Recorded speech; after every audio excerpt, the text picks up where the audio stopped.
Голем бројот луѓето денот им започнува со шолја кафе. Кафето може да се приготви на неколку начини, но најстар метод е оној подготвувањето на кафе со варење.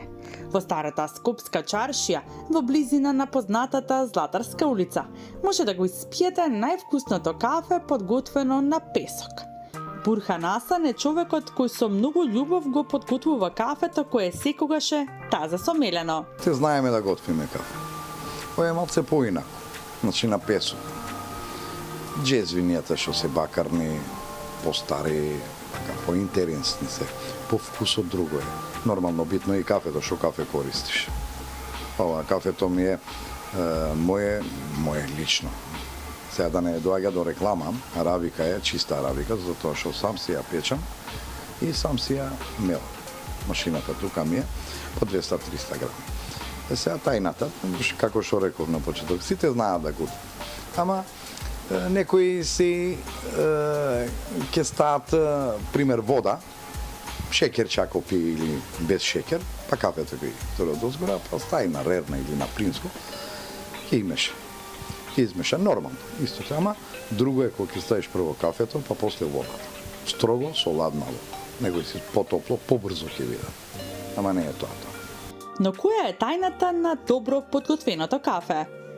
Готвењето кафе на песок е подеднакво интересно, како за домашните, така и за странските туристи, вели Чичко Бурхан. Кој е навиката на луѓето и на сите посетители во чаршијата, сакаат ли да пијат вакво црно кафе?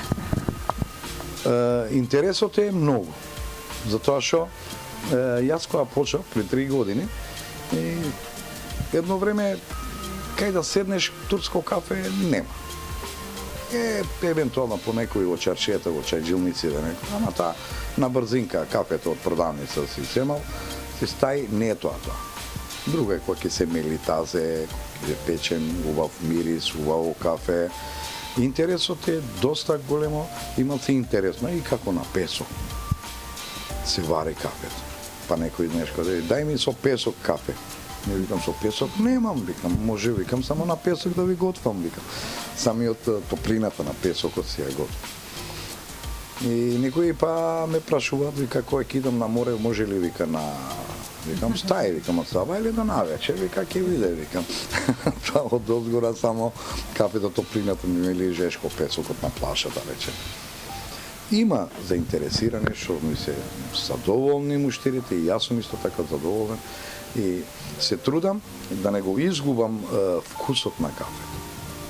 Од почеток до сега, фала Богу, немам некои приметби или си го расипал кафето, не е тоа кафе или тоа. Кафето исто се пие и во лето и на зима. Чичко Бурхан вели дека не мери колку точно кафиња прави во текот на денот, но можеби понекогаш бројката да достигне и од 100 до 200 кафиња дневно. Има доста муштери и дење, и лето, и зима, и навечер исто така. Тие што сакаат убаво кафе да пијат, да пробаат кафето, не само кафето, и чај, турски, црн чај што викам, и тоа слушам исто така, тоа ми е служи на првите чаи со домашни курави. Правиме и сладки работи. Паклава, шекер, паре, зависи од една недела, 2-3 дена тоа не ми останува една тепсија што викат, со едно кремче со кадаев или само кадаев, тие све стари сладки работи што сопругата ги прави и обавезно што е од почетокот лимонада од ружа или ружина вода што вика.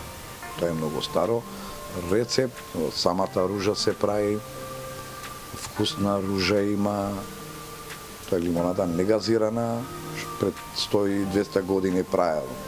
Тоа нема, можам да гарантирам дека во Скопје вакви локалите што се, нема никој што ги прави. Кафулјата Отоман крие многу интересни вкусови. Кафето на песок, кое се прави полека, како и уникатни лимонади, како што е лимонадата од ружа, но и лимонада со бозел, турски чај со домашни колачи, разни десерти, салеп.